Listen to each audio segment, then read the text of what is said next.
السلام علیکم ورحمۃ اللہ وبرکاتہ۔ کل حضرت قاسم علیہ السلام کی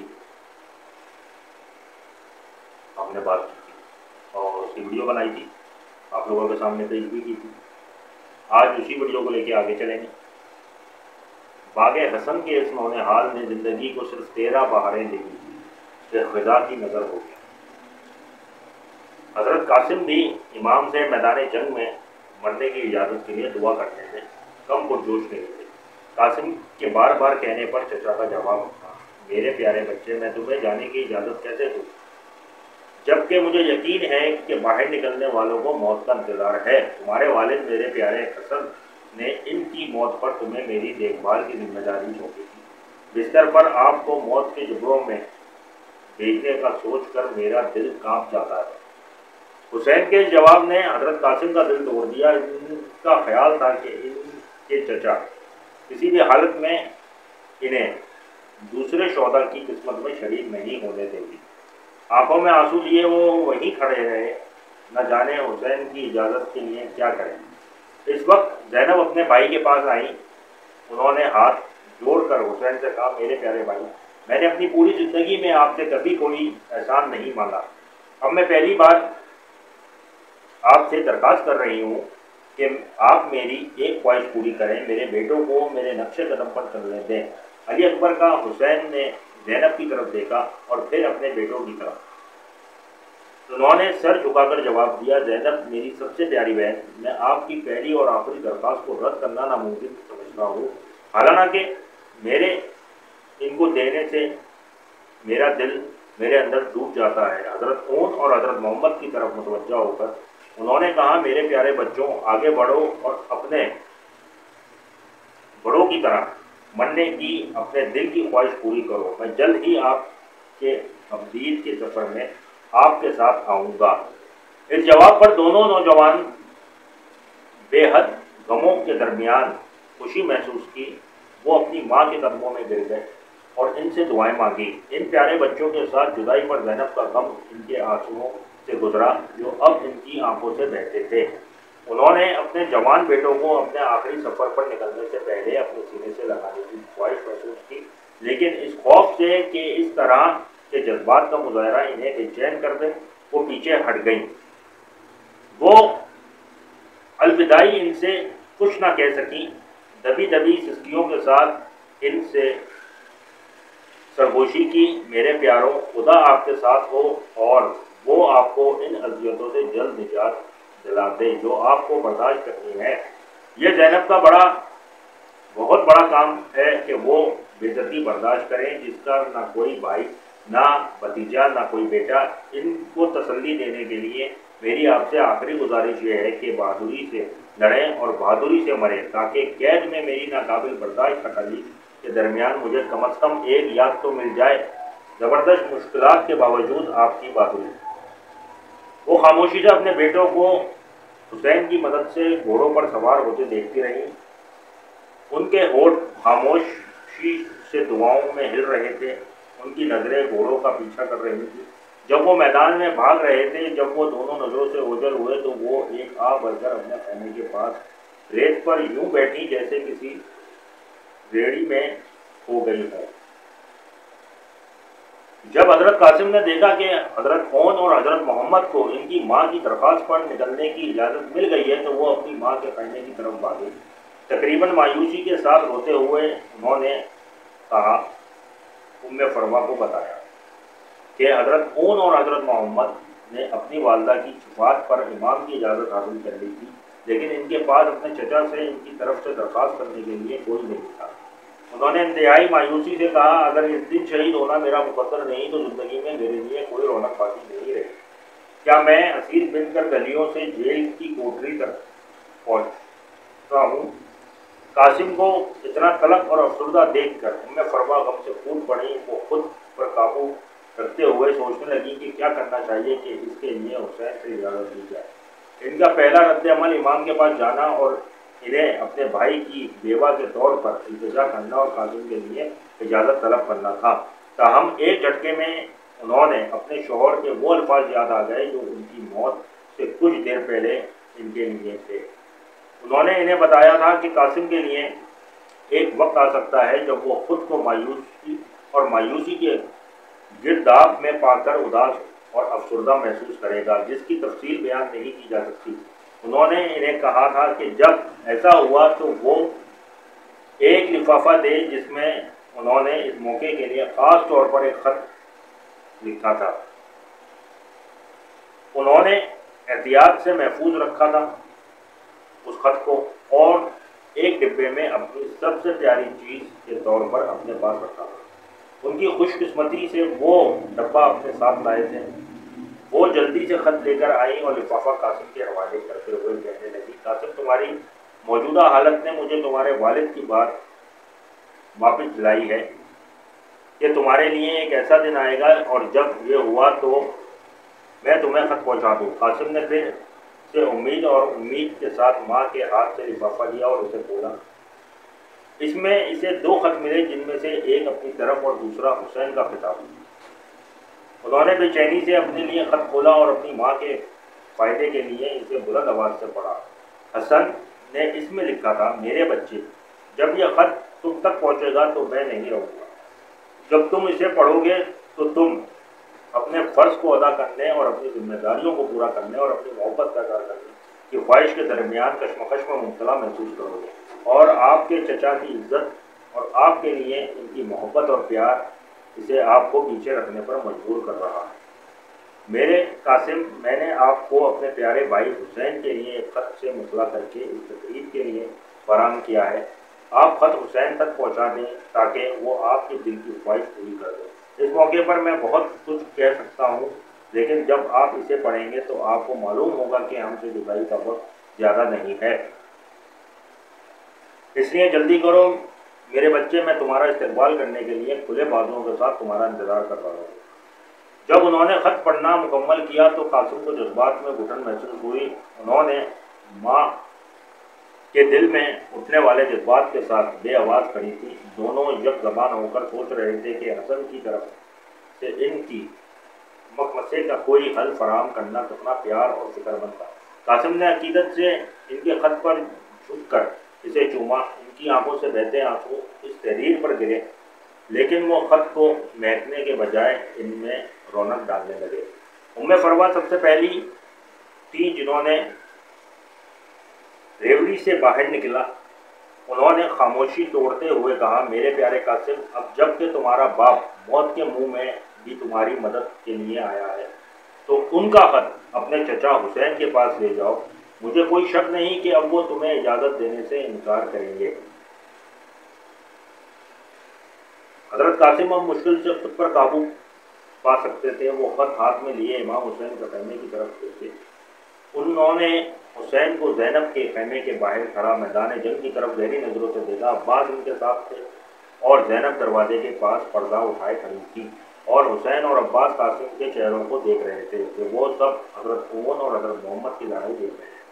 ایسے وقت میں وہ اپنے چچا کو کیسے پریشان کر سکتے تھے؟ وہ خاموشی سے حسین اور عباس کے پہلو میں کھڑے رہے اور اپنے 2 جوان قصدوں کی طرف کھڑی فوج کی طرف دیکھتے رہے۔ وہ دور دور سے اٹھتے ڈھول کے بادلوں سے دیکھ سکتے تھے کہ ان میں سے ایک دوسرے سے آگے نکل گئے ہیں۔ کچھ دور ہی وہ چھوٹے محمد کو دیکھ سکتے تھے جو اپنے ارد گرد کئی دشمن سپاہیوں سے لڑ رہے تھے۔ جب کو دیکھتے ہوئے ہم شکل چند منٹ گزرے تھے کہ انہوں نے اون کو گھوڑے سے گرتے ہوئے دیکھا اور اپنے چچا کو پکارتے ہوئے کہا کہ وہ ان کے پاس آئیں اور ان کی لاش لے جائیں۔ حسین جو پہلے ہی اپنے ساتھیوں کی موت اور اپنے پیارے بیٹے علی اکبر کے ہو جانے کے مناسب کو برداشت کر چکے تھے، ایسا لگتا تھا جیسے ان کے سینوں میں سوراخ کھول دیا گیا۔ انہوں نے اپنے بیٹے کی آخری رونے کی آواز سن کر زینب کا رد عمل دیکھنے کے لیے ان کی طرف رخ کیا۔ عباس اور قاسم انہیں پکڑنے ان کی طرف بڑھے، گویا یہ ضرب کافی نہیں تھی۔ محمد بھی اپنے گھوڑے سے گر کر جان لیوا زخمی ہوئے، اور اسی طرح حسین کو پکارا کہ ان کے پاس آؤ۔ عباس اور قاسم جانتے تھے کہ حسین کے لیے ایک کے بعد ایک اپنے مرتے بھانجوں تک پہنچنا، یہاں تک کہ ان کے ذہانت کے ایک ایسے شخص کے لیے بھی بہت کوشش کی جو صبح تک یہ کام خود انجام دے رہے تھے۔ عباس حسین کے ساتھ دینا چاہتے تھے اور مردہ بھائیوں کو خیمے میں لانے میں ان کی مدد کرنا چاہتے تھے۔ قاسم کو زینب کے پاس جانے کے لیے چھوڑ دیا تھا، جو محمد کی جدائی کی فریاد سن کر غم سے گر گئی، لیکن حسین نے انہیں زینب کے ساتھ رہنے کا اشارہ کیا۔ قاسم نے پیچھے جانے کی کوشش کی، لیکن حسین نے انہیں زینب کے پاس رہنے اور انہیں تسلی دینے کو کہا۔ حسین پہلے اس جگہ پہنچے جہاں محمد صلی اللہ علیہ وآلہ وسلم شدید زخمی حالت میں پڑے۔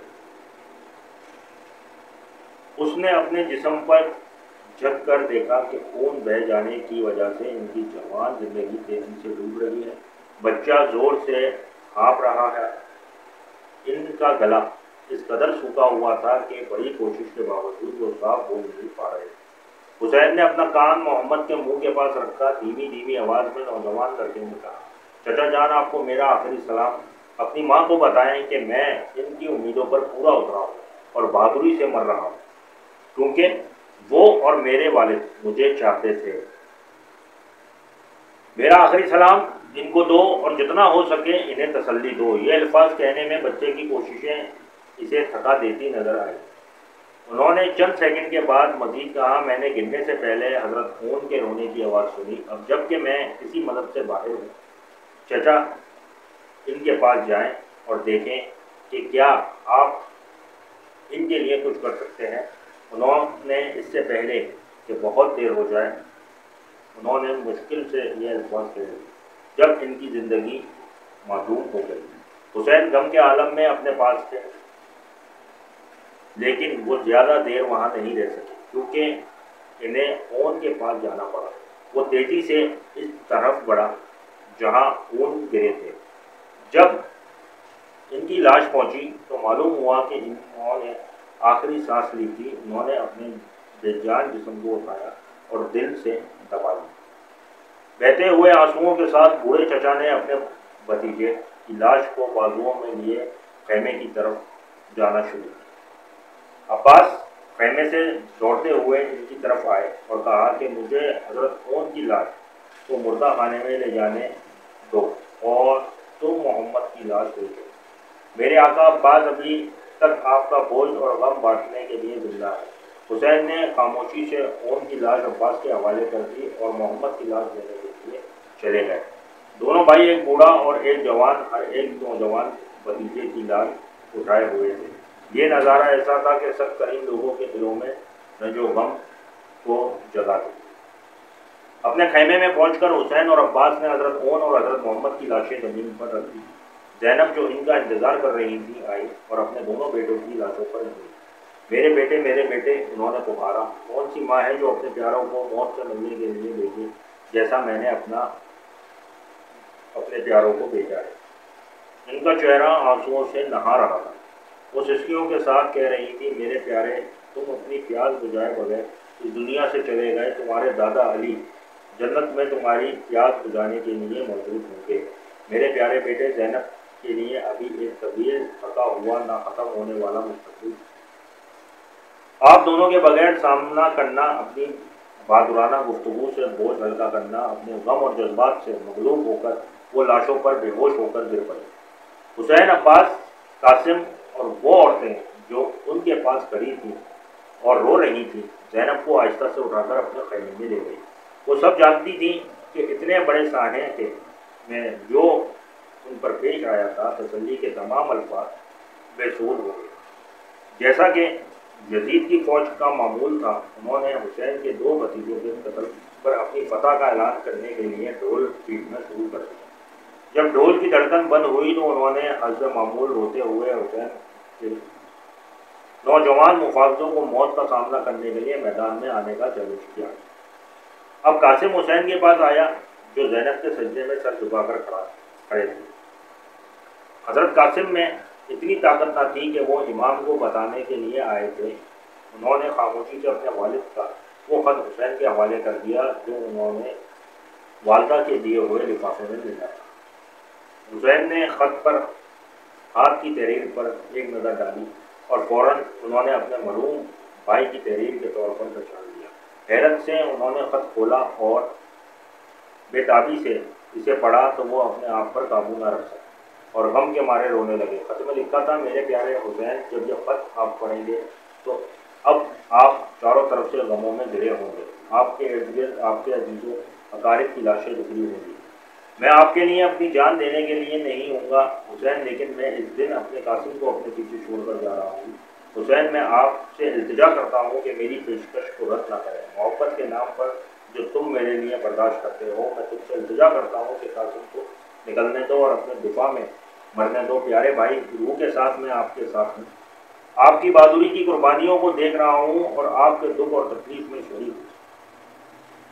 حسن کے خط نے حسین کو اپنے عزیز بھائی کی یادیں تازہ کر دی، جن سے وہ عقیدت مند تھے، اور اپنی محبت اور پیار کو یاد کر کے وہ پڑھے۔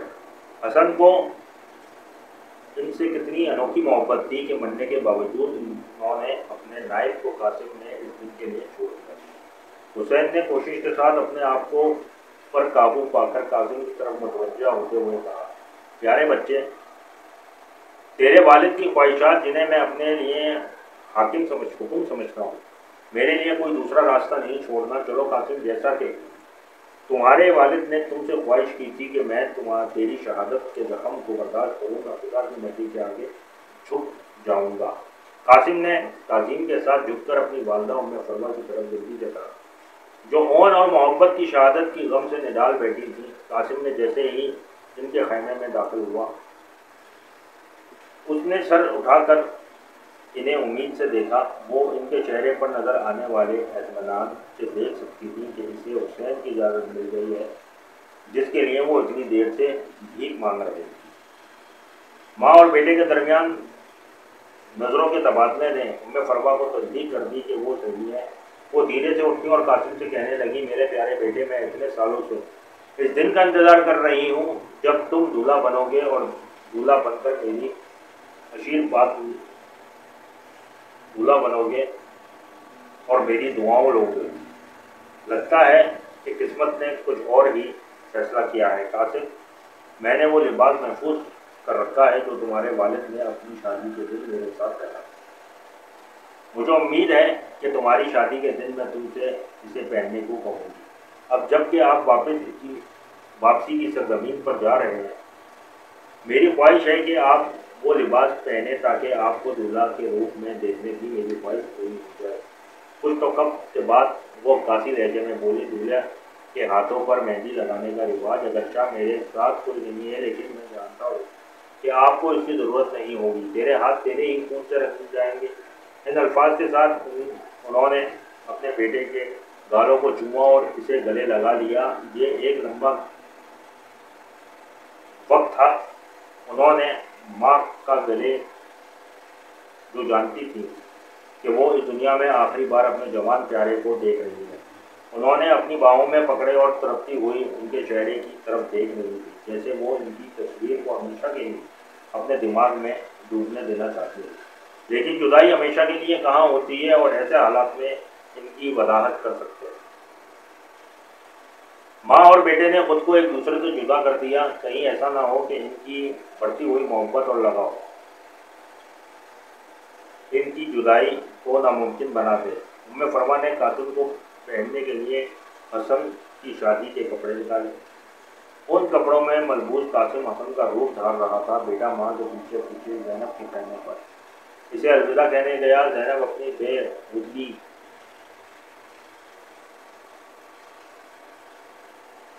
زینب اپنی بے ہوشی میں مکمل طور پر صحت یاب نہیں ہوئی تھی۔ ان کے چکرائے ہوئے دماغ میں اس لمحے کے سوچیں تھی جو ان پہ گزری تھی۔ حسن اپنے بھائی کے دفاع کے لیے آسمان سے اترے۔ یہ سر سے گزرتی ہوئی سوچ تھی جو بجلی کی طرح چلی گئی۔ انہیں معلوم ہوا کہ قاسم ہی اسے آخری تعزیت دینے آئے تھے۔ انہوں نے اسے دیکھا اور پھر اس ماں کی طرف جو ان کے پیچھے چل رہی۔ یہ جو ہم نے اکثر دیکھا ہے کہ حضرت قاسم علیہ السلام کی جو مہندی جاتی ہے 7 محرم کو، تو یہ وہاں تک کا واقعہ تھا جو میں نے آپ لوگوں کو بتایا۔ جنگ میں تھے، کربلا کے میدان میں تھے، ماں کی خواہش تھی، ماں کی خواہش بھی نہیں ڈال سکتے تھے، پھر اپنے والد کا حکم بھی نہیں ٹال سکتے تھے، اپنے چچا کی بات بھی نہیں ٹال سکتے تھے، اللہ کا حکم بھی نہیں ٹال سکتے تھے، اپنے نبی کا حکم بھی نہیں ٹال سکتے تھے. مطلب ساری ذمہ داریوں کو لے کے، ہر کسی کی بات سن کے، ہر کسی کی خواہش کو پورا کر کے وہ انہوں نے وہ لباس دیکھ کر کیا. آگے کل انشاءاللہ تعالیٰ اسی کو آگے چلیں گے، اسی ویڈیو کو آگے میں کنٹینیو کروں گا، اور اپنی دعاؤں میں یاد رکھیے گا. کل انشاءاللہ تعالیٰ پھر ایک نئی ویڈیو کے ساتھ حاضر ہوتا ہوں. حضرت قاسم علیہ السلام، ان کے بارے میں آگے چلیں گے کہ جب میں کیا ہوا کربلا میں، وہ کیسے شہید ہوئے. ابھی تک کے لیے اجازت دیں. اللہ حافظ.